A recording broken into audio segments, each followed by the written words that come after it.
Imagine two people who graduate on the same day, get similar jobs, earn similar salaries, and work just as hard. 20 years later, one has built real wealth while the other is still living paycheck to paycheck. What happened? Was one simply luckier? Or was there an invisible system, quietly shaping their financial future from the very beginning? Most people believe the middle class struggles because they don't earn enough. But that's only part of the story. The real reason is far more subtle. It's hidden inside the financial habits almost everyone is taught to follow. And once you see it, you can't unsee it. From childhood, we're told to study hard, get a good job, work for 40 years, save money, and retire comfortably. It sounds logical. Millions of people follow this exact path. Yet many reach retirement with debt, financial stress, or the realization that they're still dependent on a paycheck. So where does the plan break? Let's imagine a man named David. David graduates from college and lands a decent office job making $60,000 a year. He feels successful. His first paycheck arrives, and everything seems to be going exactly as planned. Then reality begins. Taxes come out before he even sees his money. Rent takes another huge chunk. Car payments, insurance, groceries, student loans, phone bills, streaming subscriptions, credit card payments. Before the month ends, almost every dollar has disappeared. David promises himself that next year will be different. Then he gets promoted. His salary increases. Finally, he thinks, this is where life gets easier. Instead, he upgrades his apartment. He buys a newer car. He starts eating out more often. His vacations become more expensive. His monthly expenses quietly rise until they match his higher income. This is called lifestyle inflation. It's one of the biggest wealth killers in the modern world because it feels like progress, while secretly keeping you in exactly the same place. Here's the strange part. The more David earns, the harder it becomes to step away from his job. His bigger house comes with a bigger mortgage. His nicer car comes with higher insurance. His new lifestyle demands a constant paycheck. Instead of buying freedom, his higher income has bought bigger obligations. Now compare David to someone else. Meet Sarah. Sarah earns almost exactly the same salary. But every raise she receives, she asks herself one question. Can this money buy me something that pays me back? Instead of immediately upgrading her lifestyle, she begins purchasing assets. She invests consistently. She buys shares in businesses. She builds savings that generate returns. She creates small income streams that don't require her daily attention. At first, the difference between David and Sarah is almost invisible. They drive similar cars. They wear similar clothes. They earn similar salaries. But under the surface, something completely different is happening. David's income depends entirely on his time. Sarah's wealth slowly begins generating income on its own. This is the difference most people never notice.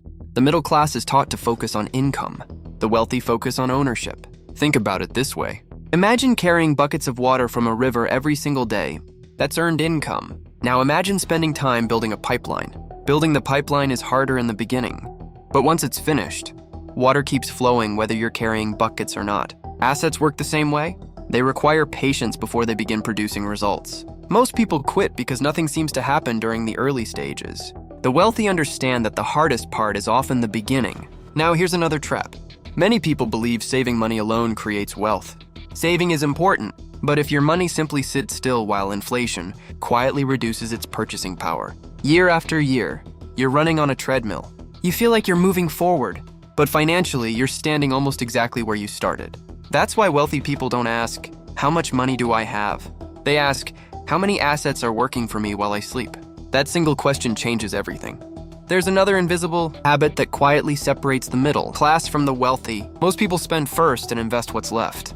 The wealthy invest first and learn to live on what's left. It's a small change in order, but over decades, that small change creates enormous differences. Because wealth isn't usually built by one giant decision. It's built by thousands of tiny decisions repeated consistently. Here's a simple thought experiment.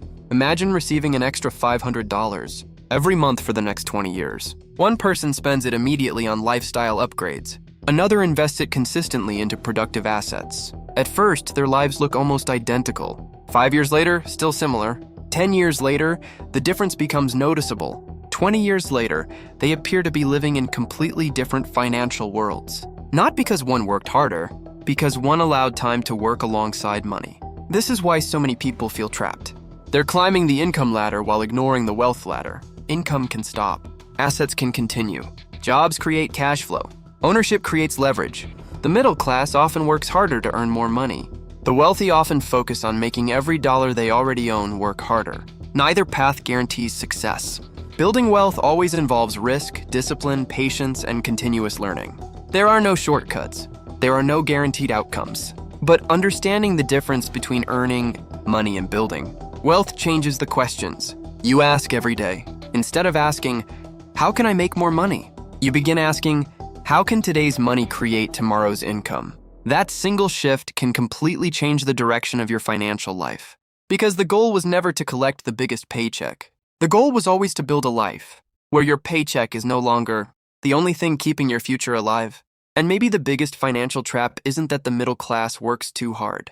Maybe it's that almost nobody teaches them there's another game being played at all.